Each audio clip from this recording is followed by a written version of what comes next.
برادران ملت اسلامی، السلام علیکم ورحمۃ اللہ وبرکاتہ۔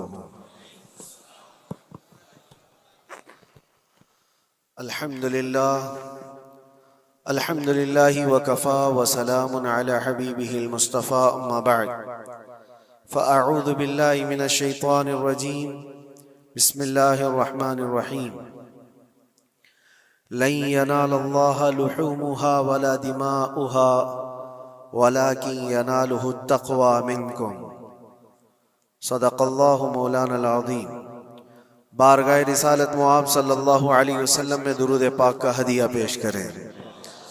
اللہم صل علی سیدنا و مولانا محمد معدن الجود والکرم وآلہ واصحابہ الکرام وابنہ الکریم وبارک وسلم صلاة دائمة سرمدا ابدا۔ مسلمانوں کے لیے اللہ عز و جل کی طرف سے دو عیدیں دی گئی ہیں، ایک رمضان المبارکہ کے روزے مکمل ہونے کے بعد اور دوسرے ذی الحجہ کی 10ویں کو، عشرہ ذی الحجہ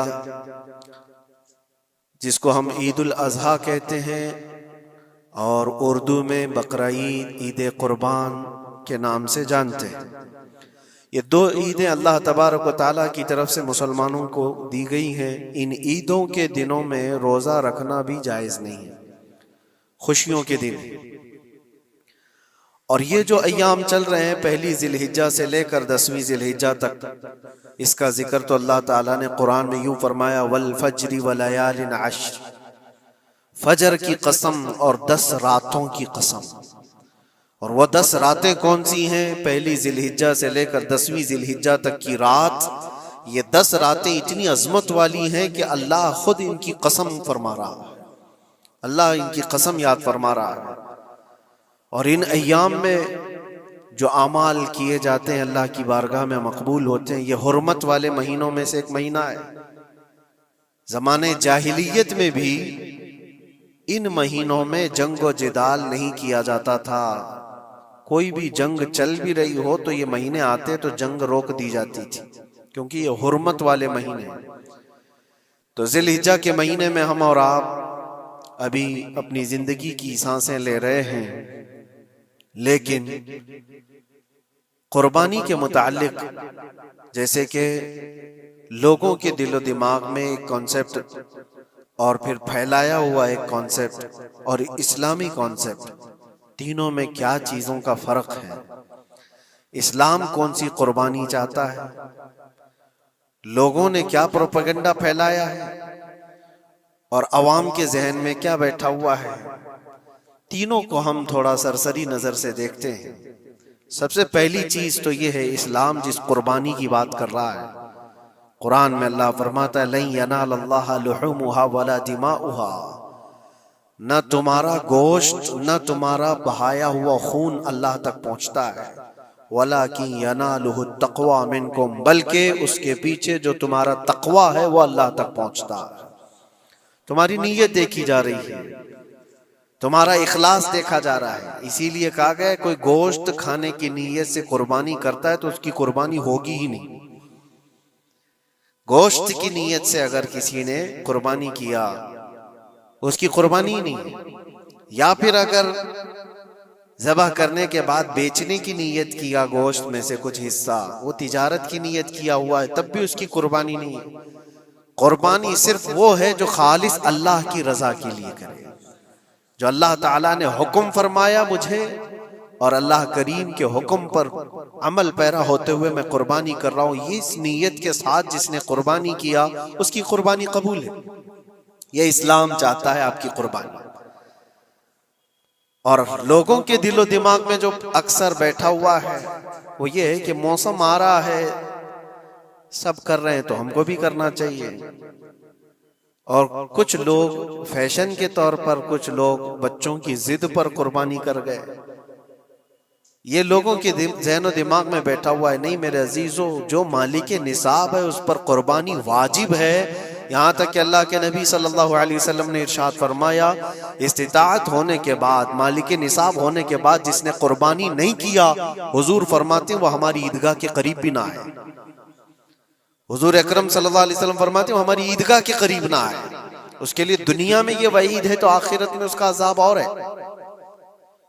تیسری چیز جو پروپیگنڈا کیا پھیلا ہوا ہے قربانی کو لے کر، ایک بہت بڑا پروپیگنڈا ہے اسلام کے خلاف کچھ بھی بات پھیلانے کے لیے لوگوں کو صرف ایک چھوٹی سی سوئی چاہیے کہ ان کا ایک پھیلایا ہوا یہ پروپیگنڈا کہ لاکھوں ہزاروں اینیملز اس میں کاٹ دیے جاتے ہیں، ذبح کر دیے جاتے ہیں، خون بہایا جاتا ہے، اس کا حاصل کیا ہوتا ہے؟ جیوت چیزوں کو مار دیا جاتا ہے۔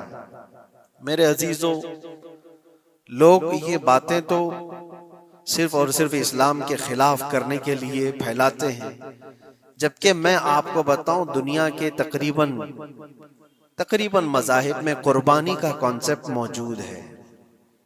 اکثر دینوں میں وہ الگ الگ انداز ہے، کہیں بلی چڑھانا ہو گیا ہے، کہیں دیوتا کو کچھ پیش کرنا ہو گیا ہے۔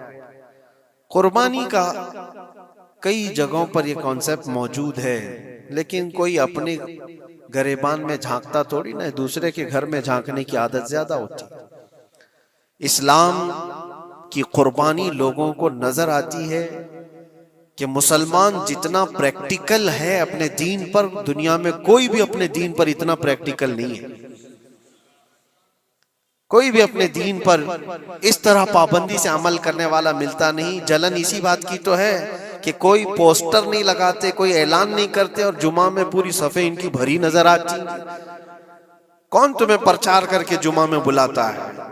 وہ خالق کائنات کی طرف سے تمہارا جو لگاؤ ہے، وہ جو تمہیں کھینچ کر گھروں سے مسجدوں میں لاتا ہے۔ فتنوں کا دور ہے، اس کے باوجود جمعہ میں کوئی بھی مسجد ایسی نہیں ہوگی جو خالی پڑی ہوئی۔ مسلمان آج کے دور میں بھی اپنے دین پر عمل پیرا ہے، اور یہ تکلیف کا سبب بن جاتا ہے دوسروں کے لیے۔ اسی طرح قربانی کے ایام آتے ہیں تو کچھ ماڈرن خیالات والوں کو لا کر کے ہمارے درمیان پیش کیا جاتا ہے۔ وہ ایسی میٹھی میٹھی باتوں کے ذریعے سے تمہیں لبھانے کی کوشش کریں۔ اتنے پیسے خرچہ کرنے کے، 40,000 کا 50,000 کا بکرا لینے سے بہتر ہے کسی غریب کو مدد کر دیا جائے، کسی کا گھر بنا دیا جائے، کسی کا راشن پہنچا دیا جائے۔ میاں وہ سال بھر ہم کرتے ہیں الحمدللہ، قربانی کے دنوں میں ہی کیوں؟ اللہ کے نبی صلی اللہ تعالی علیہ وسلم کی حدیث سن۔ حضور پاک صلی اللہ تعالی علیہ وسلم فرماتے ہیں قربانی کے دن، یعنی ذی الحجہ کی 10، 11 اور 12، یہ 3 دنوں کے اندر حضور فرماتے ہیں کوئی عمل دنیا میں قربانی سے زیادہ اہمیت اللہ کے نزدیک نہیں رکھتا۔ کوئی عمل اللہ کو اس سے زیادہ پیارا نہیں ہے قربانی۔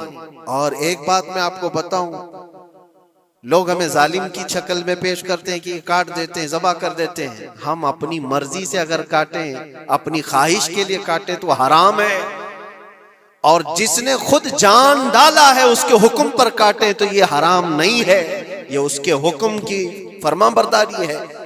ایک بات یاد رکھو، جانور تو یہ بکرا ہو، بھینس ہو، اونٹ ہو، جن کی قربانیاں ہوتی ہیں یہ الگ۔ جو مچھلی کھاتے ہیں اس میں بھی اگر کوئی انٹرٹینمنٹ کے لیے شکار کرتا ہے کہ اپنی تفریح قلب کے لیے، تو اس مچھلی کا شکار کرنا بھی حرام ہے۔ ہاں، کھانے کی نیت ہے، تجارت کی نیت ہے، تو مقصد کے تحت اگر مچھلی پکڑ رہا ہے تو اس کے لیے جائز ہے۔ اسلام یوں ہی کسی چیز کی جان لینا اور خون بہانے کا حکم نہیں دیتا۔ اللہ تبارک و تعالیٰ کا حکم ہے، اور اس نے کائنات کو جس انداز سے بنایا ہے، ان جانوروں کو اللہ تعالیٰ نے ہمارے کھانے کے لیے بنایا ہے، جس کی وجہ سے یہ قربان کیے جاتے ہیں۔ اور اگر میں کہتا ہوں سارے جانوروں کی قربانی بند کر کے دیکھ لو، پھر جانور ہی رہیں گے، تمہارا رہنا مشکل ہو جائے گا۔ اسلام کی یہ قربانیاں تو سال میں ایک مرتبہ ہوتی ہے نا، جو ایک دن کی جاتی ہیں، 10ویں ذی الحجہ سے 12ویں کو۔ اگر نوجوانوں میں ایک دعوت دیتا ہوں، جاؤ، آج تو AI کا زمانہ ہے، کچھ بھی پوچھو تو لا کر کے تمہارے سامنے رکھ دے گا سارا ڈیٹا۔ ذرا یہ بھی ڈیٹا نکال کر کے دیکھ لو کہ سال بھر میں KFC میں کتنی چکن ذبح ہوتے ہیں، پوری دنیا بھر میں پر ڈے۔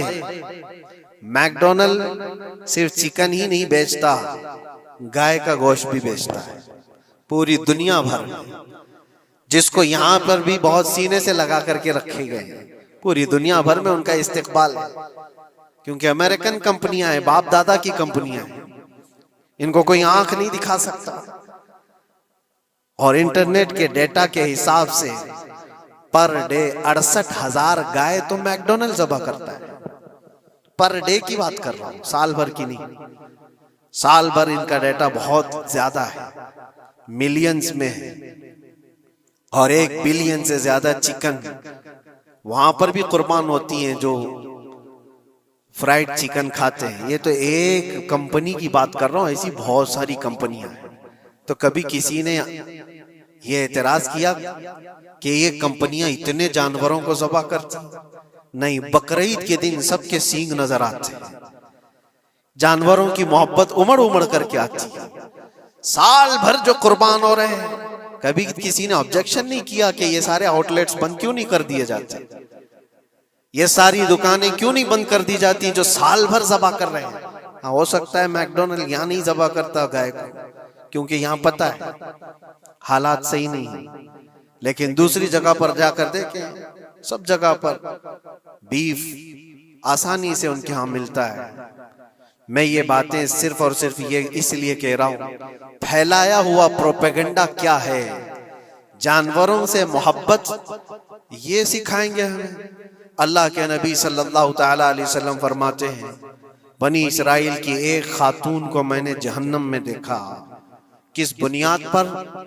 فرماتے ہیں وہ عبادت گزار تھی، زاہدہ تھی، پرہیزگار تھی، لیکن ایک بلی پالی ہوئی تھی، اور اس نے کبھی عبادت کرنی ہوتی تو 2 دن 3 دن تک اپنے کمرے میں گوشہ نشین ہو جاتی تھی اکیلی، اور اس نے اپنی بلی کو ایک جگہ پر گلے سے رسی لگا کر باندھ دی، اور 3 دن تک وہ اپنی عبادت میں رہی، مصروف رہی، اور 3 دن کے بعد اسے خیال آیا تو جا کر دیکھی بلی مر چکی تھی۔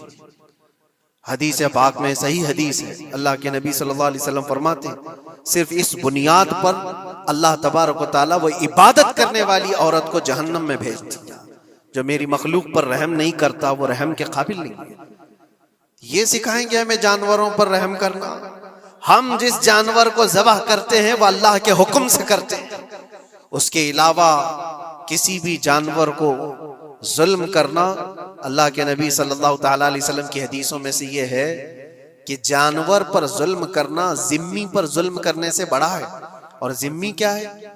ذمی وہ جو مسلمانوں کے ملک میں امن کے ساتھ رہنے کے لیے ریکویسٹ کیا ہوا ہو اور اسلامی حکومت اسے امن دی ہوئی ہو، اور اللہ کے نبی صلی اللہ علیہ وسلم فرماتے ہیں مسلمان پر ظلم کرنے سے زیادہ بڑا ظلم ذمی پر ظلم کرنا ہے، اور اس سے بڑا ظلم جانور پر ظلم کرنا ہے۔ یہ میرے آقا کے فرمان ہے، نبی اکرم صلی اللہ علیہ وسلم نے فرمایا وہ رحمت للعالمین ہے۔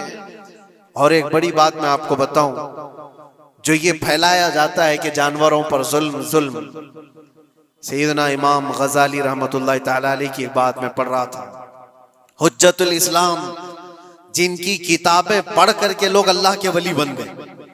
امام غزالی کا نام سنا ہے؟ اتنی کتابیں انہوں نے لکھا، تصوف کے امام ہیں، علم کلام کے امام ہیں، منطق کے امام ہیں، فقہ و تصوف کے امام ہیں، بے شمار علوم و فنون کے دریا بہائے ہیں۔ اس حجت الاسلام امام غزالی رحمت اللہ علیہ کے انتقال کے بعد ان کے بھائی نے ان کو خواب میں دیکھا اور پوچھا آپ کے ساتھ اللہ نے کیا معاملہ فرمایا؟ امام غزالی فرماتے اللہ نے مجھے بخش دیا، میری لکھی ہوئی کتابیں، میری عبادتیں، ہزاروں کو جو میں نے پڑھایا وہ شاگرد، یہ ساری چیزوں کی وجہ سے نہیں، بس ایک کام کی وجہ سے۔ پوچھا وہ کون سا کام؟ کہا ایک بار میں کتاب لکھ رہا تھا اور سیاہی میں قلم ڈبو کر کے لکھا جاتا تھا، اور سیاہی جو بنتی تھی وہ پھلوں کے رس سے نکال کر کے، اور لکڑی کا قلم اس میں ڈبو کر کے لکھا جاتا تھا۔ تو میں لکھ رہا تھا کہ ایک مکھی آ کر سیاہی پر بیٹھ گئی، میں اپنا قلم روک لیا کہ ہو سکتا ہے وہ پیاسی ہو، پی کر چلی جائے۔ کافی دیر تک وہ مکھی اس سیاہی پر بیٹھی رہی، اور پی کر کے جب وہ اڑ گئی تو پھر میں اپنا قلم چلاتا رہا۔ یہ بات تو زندگی میں آئی اور گئی، میں نے تو اس کو چھوٹا سمجھا تھا، لیکن میری موت کے بعد رب تبارک و تعالیٰ نے مجھے اٹھا کر فرمایا جس نے میری چھوٹی مخلوق پر رحم کیا بس اس نیکی کی بنیاد پر میں تجھے جنت عطا کرتا ہوں۔ ایک جانور پر رحم کرنے کی بنیاد پر، ایک جانور پر رحم کرنے کی بنیاد پر، اور حدیث پاک میں، صحیح حدیث پاک میں یہ بھی ہے، ایک طوائف تھی جس نے مرتے ہوئے کتے کو بچایا تھا پانی پلا کر، اور اس بنیاد پر اس کی بخشش ہو گئی۔ طوائف تھی اور رحم کیا جانور پر تو اس کی بخشش ہو گئی۔ میں اسلام کی وہ چیزیں تمہیں بتا رہا ہوں جو دنیا تمہارے سامنے یہ چیزیں لانے سے عاجز ہے اور قاصر ہے، یہاں تک کہ اللہ کے نبی صلی اللہ تعالیٰ علیہ وسلم نے فرمایا جانور پر اگر تم نے ظلم کیا ہے تو جس طرح سے ظلم کرو گے قیامت کے دن یہ اپنے سینگوں کے ساتھ، اپنے کھروں کے ساتھ اٹھے گا اور اسی طرح سے اس کا بدلہ بھی دلایا جائے گا۔ وہ تمہیں مارے گا قیامت کے دن اور بدلہ لے گا، یہ بھی حدیث پاک میں۔ جانور پر ہمیں اس کے چہرے پر مارنے کا حکم نہیں ہے، اس کو اس کی طاقت سے زیادہ بوجھ ڈالنے کا حکم نہیں ہے۔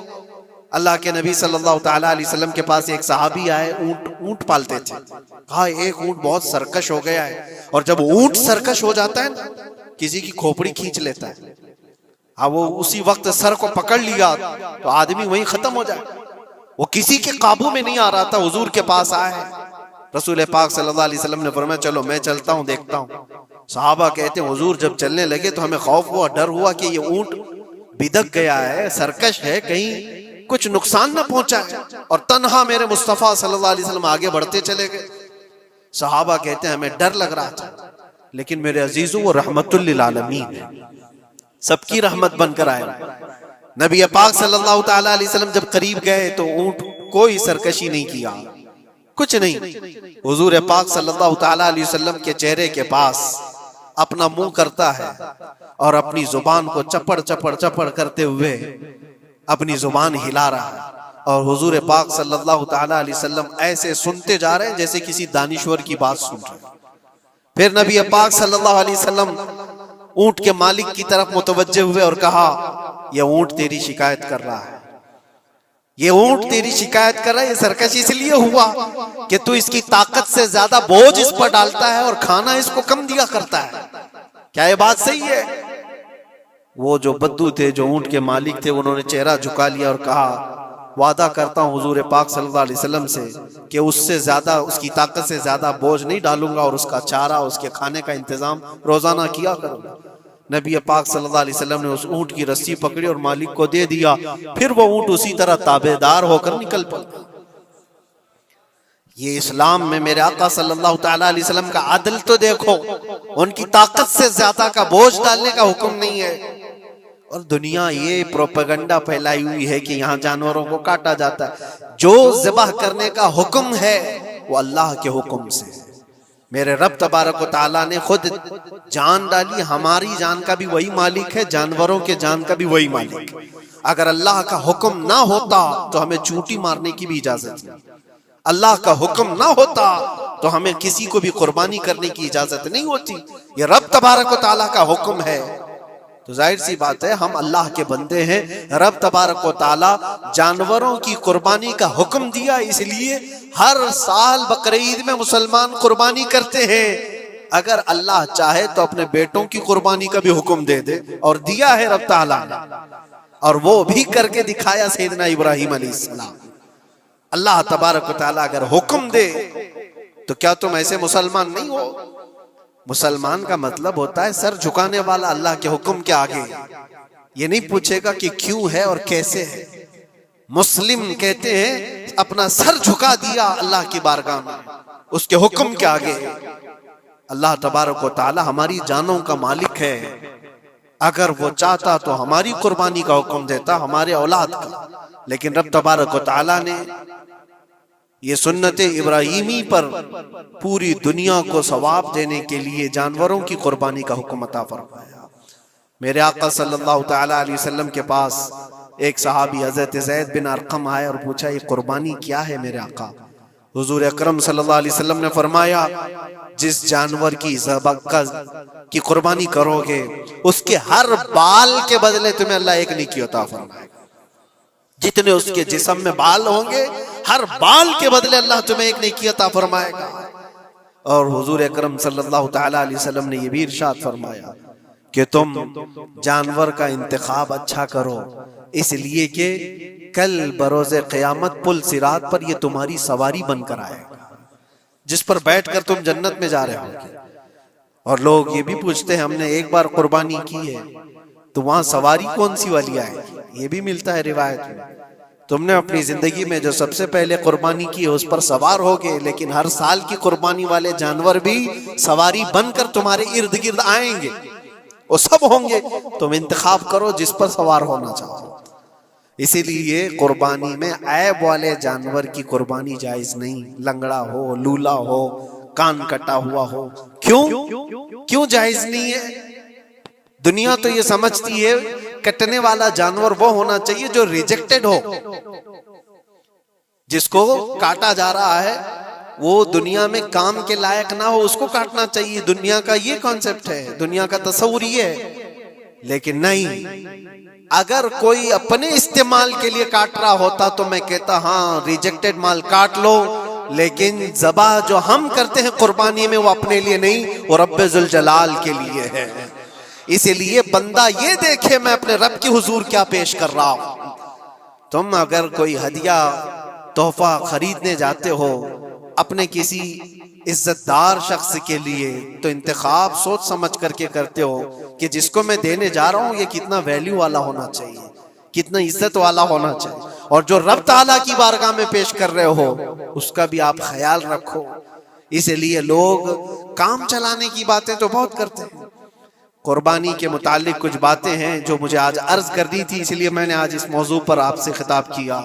بہت سارے لوگ طرح طرح کے افواہیں بھی پھیلاتے ہیں، یہ تو ان غیر مسلموں کے اعتراضات کا میں نے جواب دیا۔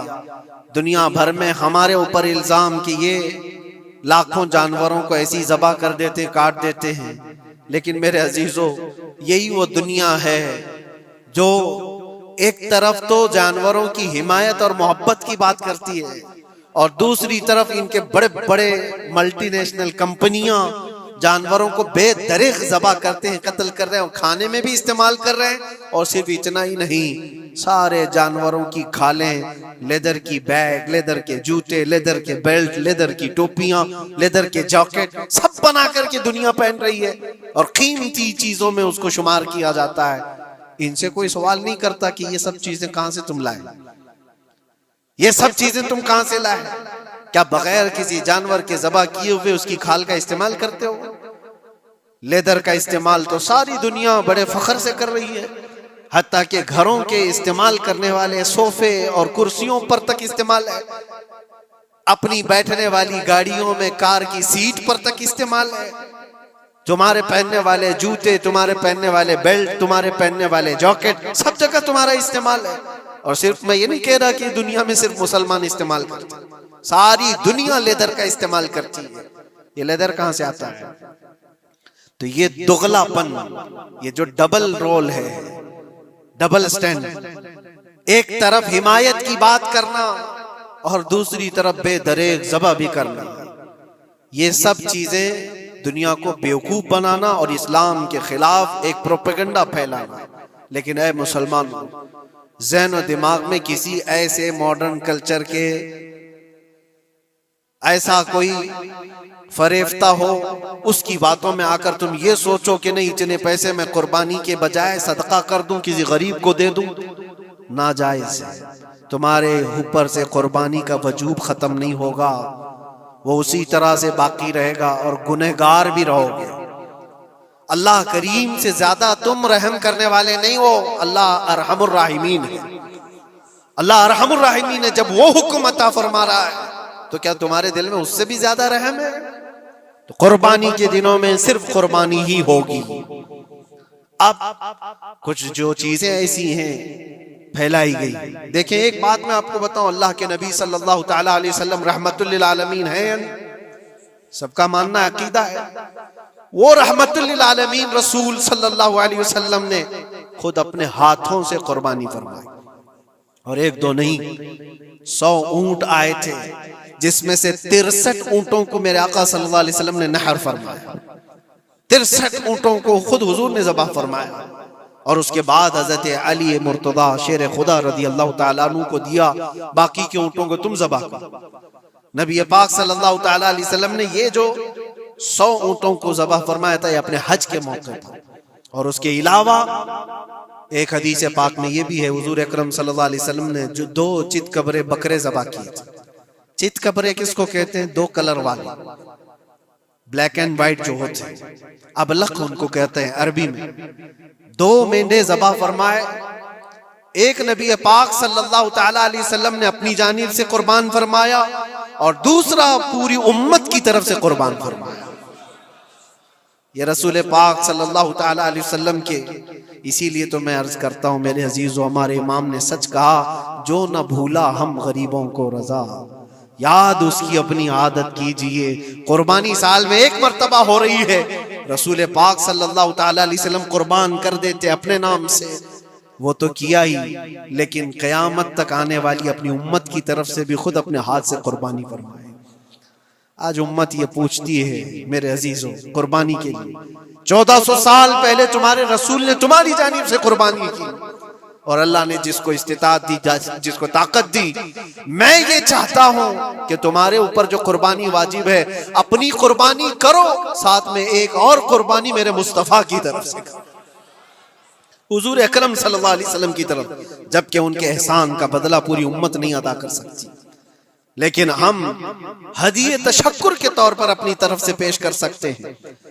اور کچھ لوگوں نے یہ سمجھ رکھا ہے، ایک بکرا لے کر کے آتے ہیں پورے گھر والوں کی طرف سے قربانی، ایک بکرا پورے گھر والوں کی طرف سے قربانی۔ میرے عزیزو، بکرا ایک آدمی کی طرف سے ہی قربان ہوگا جو مالک نصاب ہے۔ گھر میں اگر 4 لوگ مالک نصاب ہیں تو چاروں پر قربانی ہے، شوہر پر بھی، بیوی پر بھی، بیٹے پر بھی، جو مالک نصاب ہے۔ مالک نصاب کا مطلب کیا ہے آپ جانتے ہیں؟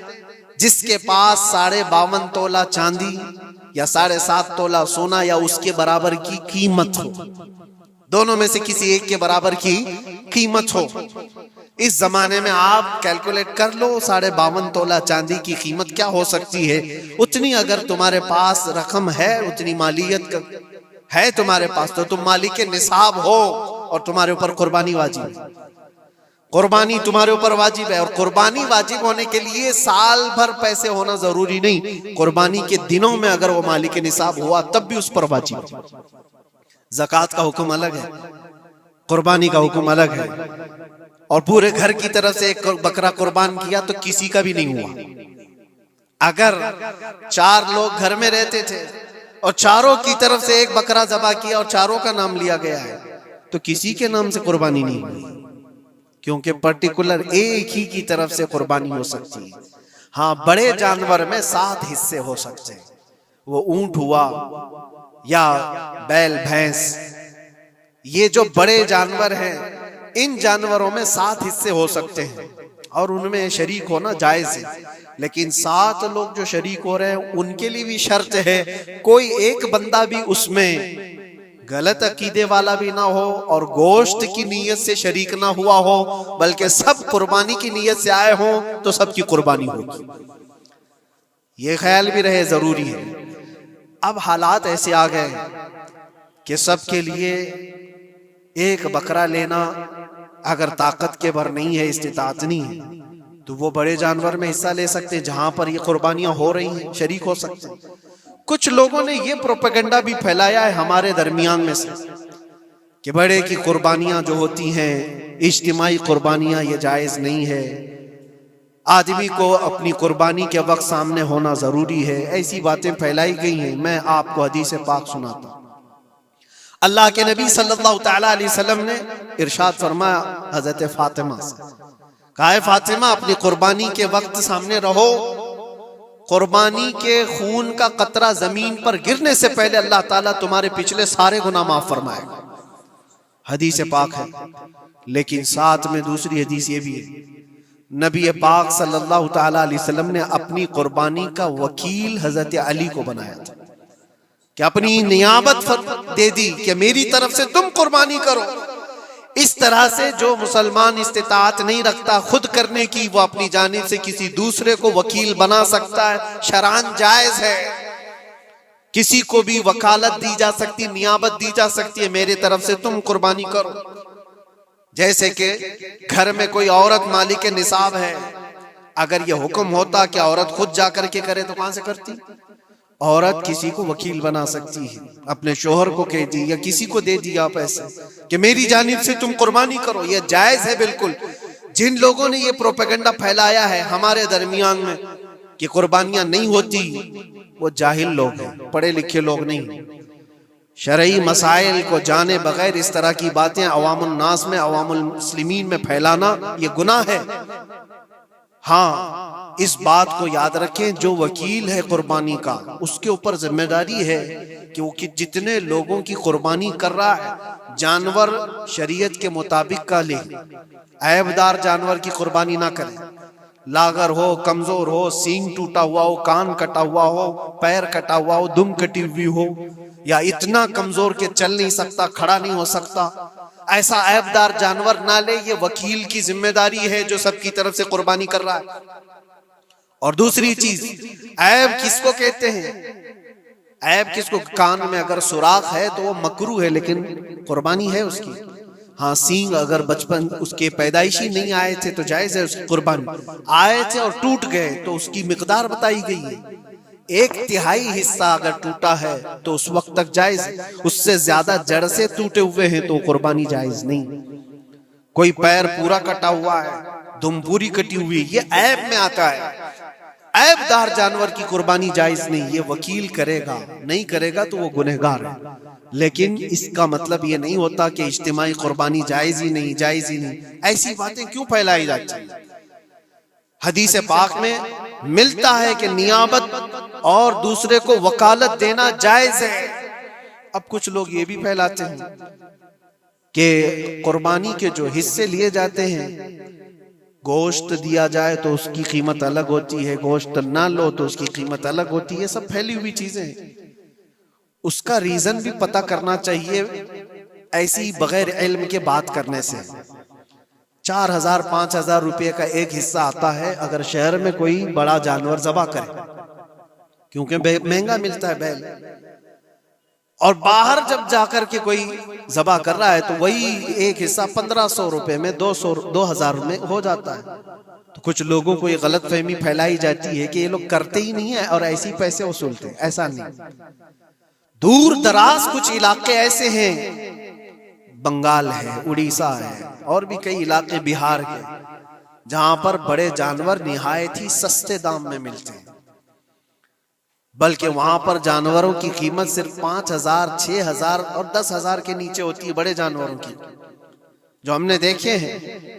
وہاں جا کر کچھ تنظیمیں قربانی کرتی ہیں، اگر وہ صحیح طریقے سے شریعت کے مطابق جانور لے کر کے کر رہے ہیں تو کوئی حرج نہیں، چاہے وہ 200 روپے حصے میں بھی کرتا ہو، کوئی حرج نہیں۔ قیمت میٹر نہیں کرتی، جانور میٹر کرتا ہے، قیمت چاہے جتنی بھی ہو رہی ہو۔